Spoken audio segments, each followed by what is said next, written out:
wars and rumors of wars. Chinese show! Sanctions. Got a series of stories about China. Of course, China is a central topic right now about World War III and the tensions in Taiwan.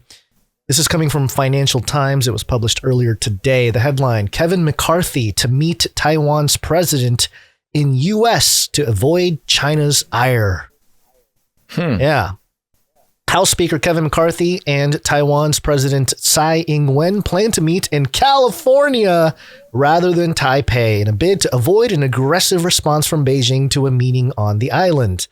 And I thought this was interesting because it's like playground politics. You know, we had the Hill report this in towards the end of January. China urges McCarthy not to visit Taiwan. So, you know, based on the tensions, we already had Pelosi go over to Taiwan, but all of a sudden, you know, McCarthy's like, oh, China, you don't want us going to Taiwan? Well, why we just invite them to California, where Nancy's around, you know, Newsom can show you around the wineries and the French Laundry. And, you know, had a launder money in California. So anyway, I just thought that was an interesting little thing there. And we'll see what comes out of it here. We don't have to get into the details of this particular thing. It does mention Pelosi in the story.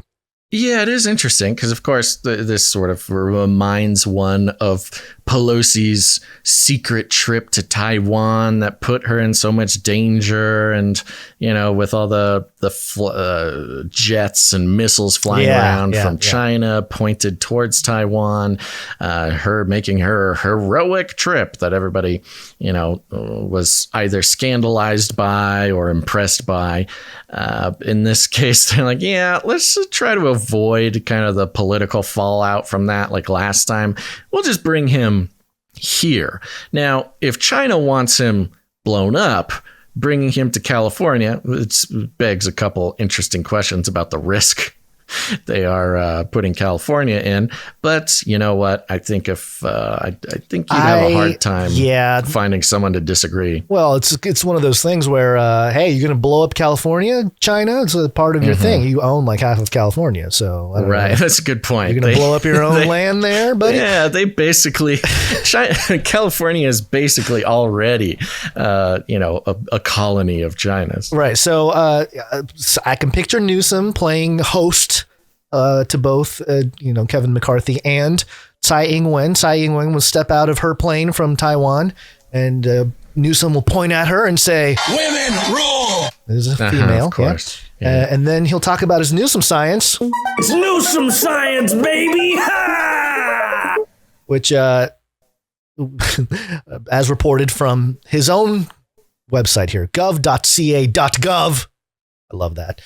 California, this is from April of 2022. So last year, California advances global climate leadership through expanded partnership with China.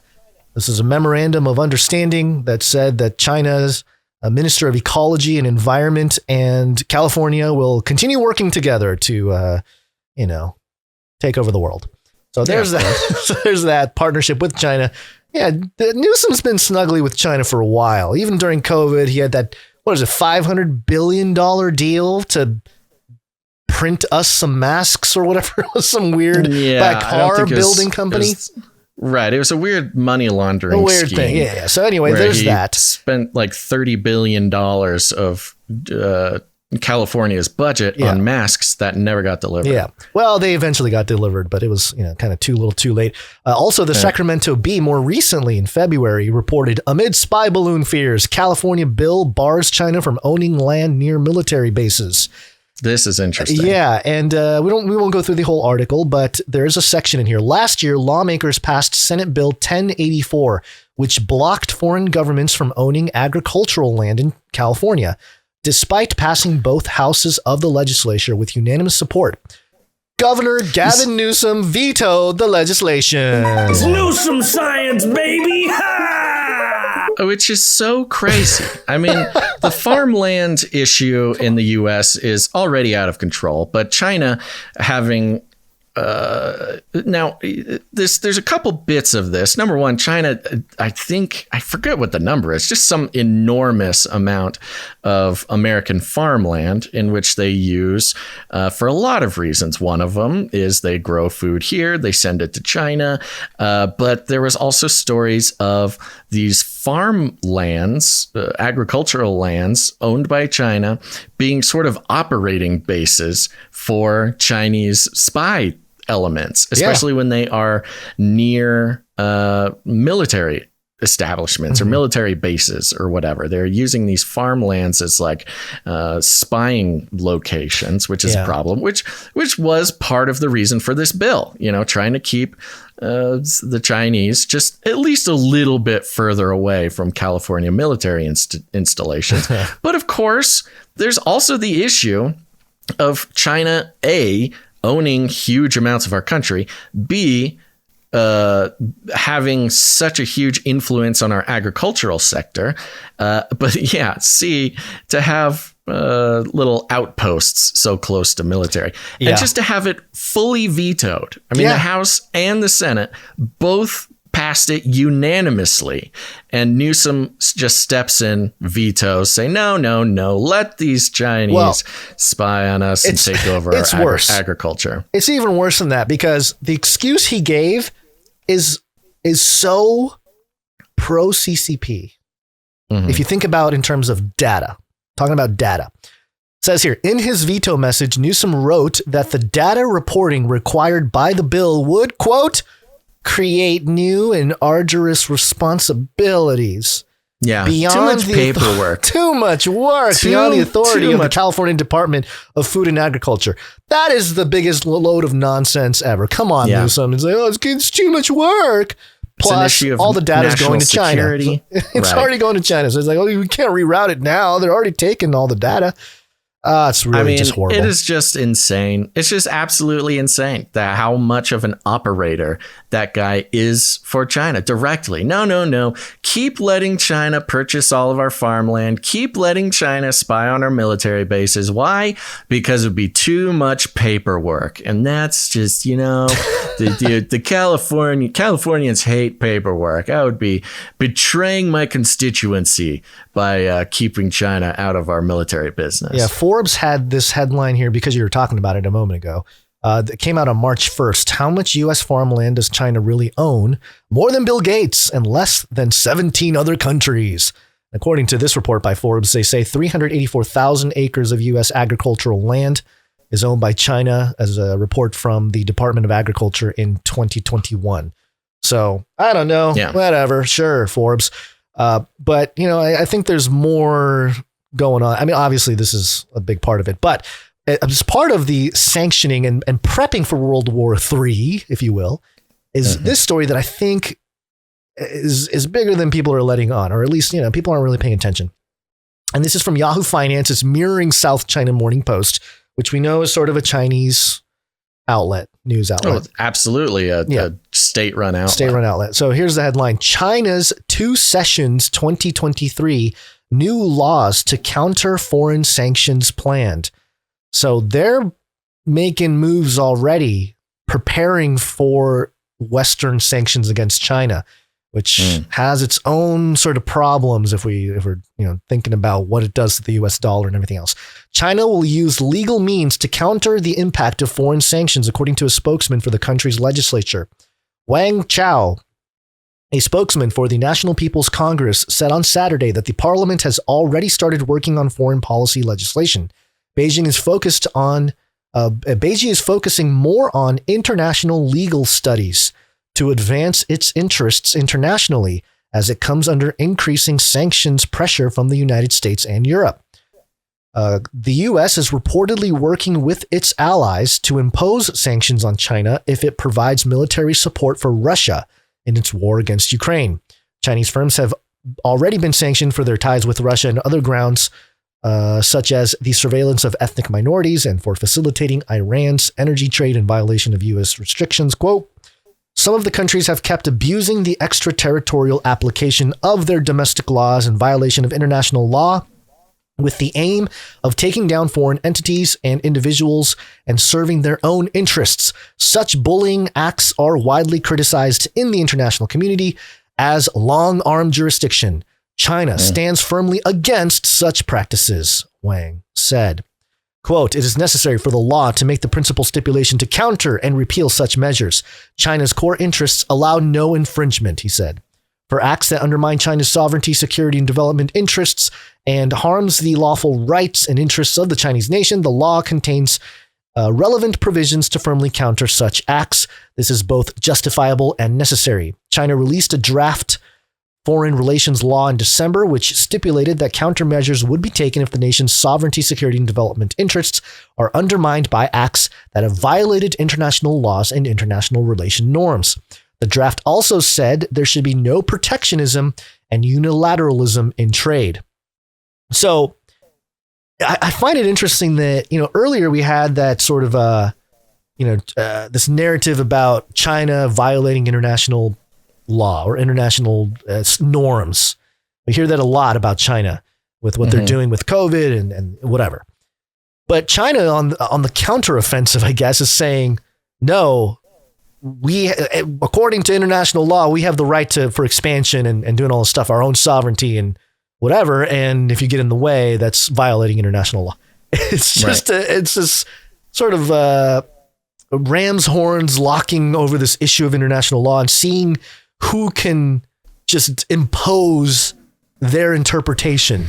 It's a very fascinating thing taking place here. Well, and it's interesting. The concept of international law already is kind of a weird, illusory concept in the first place, because there's no, federal or whatever, international. Well, they're trying. The World Economic Forum is an example of trying to create that kind of international cooperation. You would need and order. A one world government to something like that. Yeah, I mean, and there's some bodies who, kind of act as enforcement arms, or some organizations who they mostly, international law is mostly enforced just through shaming, one country or another country. It's not like a country can arrest another country or something. Yeah. And it's all sort of loosely tied together by things like the United Nations and things like this. So it's already kind of a weird loosey-goosey concept, which makes it easier for these countries to kind of like, international law. Yeah, sounds good. We have our own interpretation. What are you going to do about it? Let's debate over a cup of tea instead of throwing. So you're saying that they're already starting to make moves in regards to countering some potential future sanctions or whatever. And the article goes on to talk about how they're sort of trying to garner support from the West, certain players. So Wang here said the relations between China and the European Union have grown steadily since last year, with Chinese President Xi Jinping meeting French President Emmanuel Macron, German Chancellor Olaf Scholz, and European Council President Charles Michel. So I think they're trying to say, like, eventually when it comes, because lines will be drawn and these nations are going to have to maybe make a decision. Like, are we going with the West or are we going with the China system here? Right. Furthermore, it says down here, Wang also announced Western criticisms that China is creating a debt trap in Africa. Yeah, of saying course. Data from the World Bank has shown that multilateral financial institutions and commercial creditors account for nearly 75% of the continent's overall external debts. Yeah. So, China is literally saying, hey, you accuse us of creating a debt trap in Africa, but take a look at your own systems. You guys are 75% of their external debts are tied up in basically Western institutions. It's pretty crazy. This has been the play. This is what we've kind of been following with the Afrofuturism guys. How it's the illusion of Africa is the future and Wakanda stuff, but it really is all the narrative supporting putting African country after African country into some inescapable debt traps, and everybody's doing it. Russia's doing it. The U.S. is doing it. China's doing it. China is much better at it and has done it much more, but that just makes, the other players that much more motivated to try to come in and get their piece of the pie. Right. So Wang outlines the 2 sessions. They have an annual legislative meeting, which started on Sunday. And it says here, the gathering will also see the new government lineup unveiled, and deputies will deliberate on plans to reform party and state institutions. I thought it was a pretty heavy line to drop at the end of the article. Unveil the new government lineup? Yeah. Deputies what? Whoa, okay, all right. I guess is this of the CCP of China? I think so. Well, at least this, I don't know, the think tank or whatever is going on with the annual legislative meeting and military budget. So maybe just the military arm of the CCP or something. So they're making moves for sure. And so that's something to keep in mind. And at least, as far as the actual tangible economic warfare, because we know the hot war stuff in Taiwan and all that is important, but the economic stuff and also the cyber stuff, because there's something here that I think we should point out, and it's concerning Joe Biden and Kamala Harris and their legacy while in office. Got hairy legs. Got hairy legs. Armageddon's on the way. And it has to do with a whitehouse.gov fact sheet that was published on March 2nd, 2023. It is titled, Biden-Harris Administration Announces National Cybersecurity Strategy. Sounds fair enough. We have cyber stuff talked about all the time. AI is becoming a major topic of interest out there. It's a domain of warfare, and it goes into stuff. But here's a line. They have 2 items here that they want to address. And number 1 is the one that kind of caught people's attentions here. And it says, we must rebalance the responsibility to defend cyberspace by shifting the burden for cybersecurity away from individuals, small businesses, and local governments, and on to the organizations that are most capable and best positioned to reduce risks for all of us. So, Basil, as an individual, as small businesses, as local governments, hand over your power to other organizations to defend you in this cyber war that you are not equipped to fight.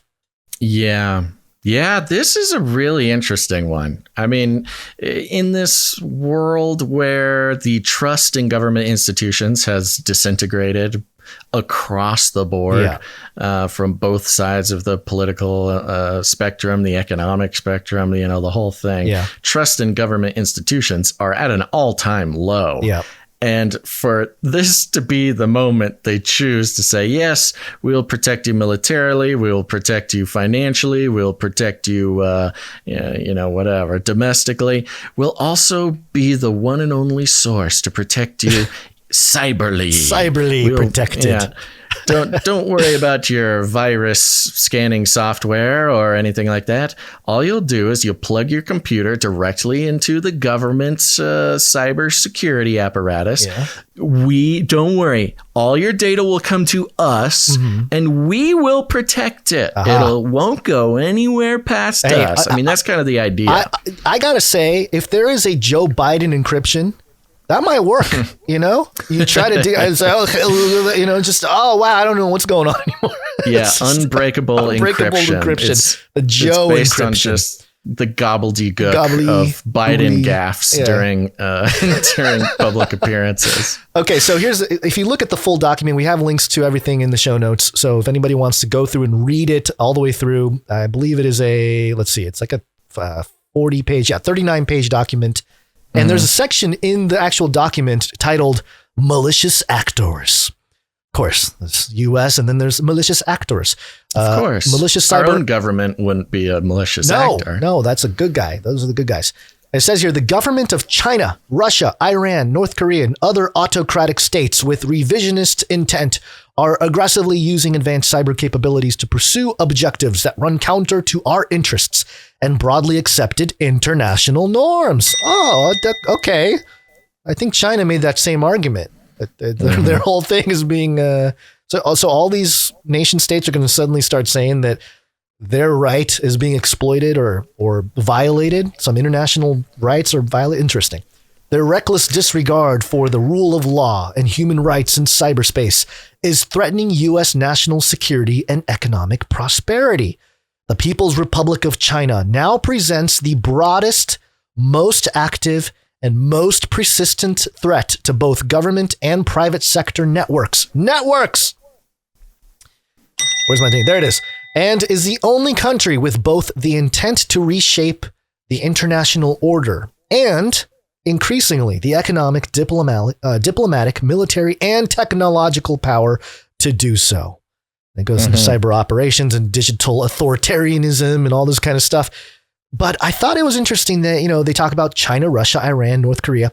It's almost like these silos, these cyber hives that are being created. And this is a topic that I covered. We'll talk about the network state in the next block. But I did just re-upload Age of Deceit 3 onto my Odyssey channel. And I discovered that the film had been mirrored multiple times on Odyssey. So if you go to Odyssey and type in Age of Deceit 3, there are a bunch of people who have mirrored it. Actually, people on YouTube have also mirrored it. So that's really cool to see that people are actually sharing it and still out there. Right. But there is a clip, which is the introduction to the Cyber Hive segment. I want to play. It's just a few seconds long here, just to get an idea of what I was saying. I think this was back in 2018 when I was putting the film together. It came out in 2019. Talking about sort of like network states type of thing, but also this whole idea of a cyber hive.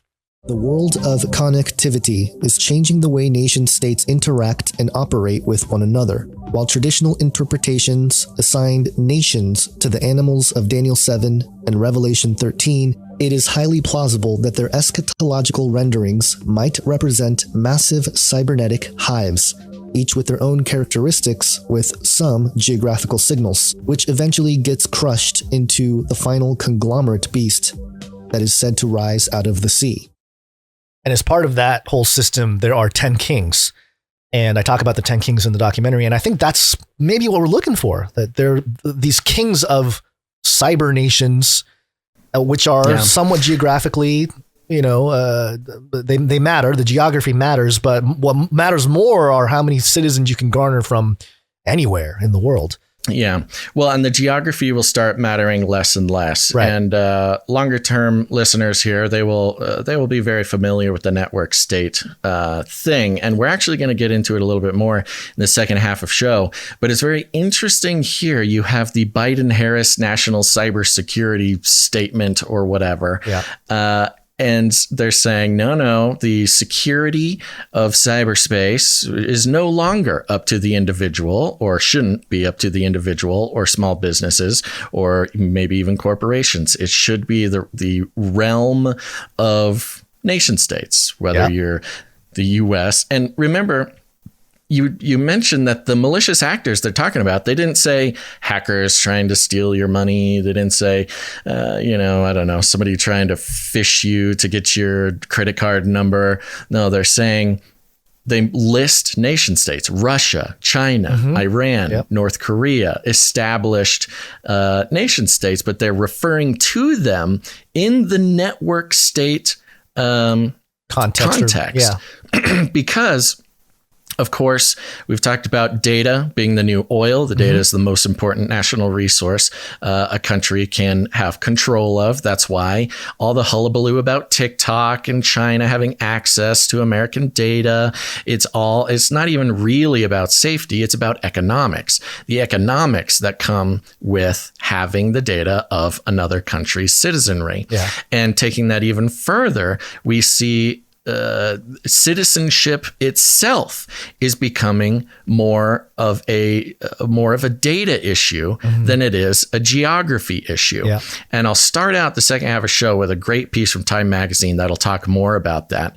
But it's interesting how even in their big document, they're saying they are referring to what we consider geopolitical states, but they're talking about them as if they are network states. And a network state is, a state you could be a citizen of no matter where you are physically.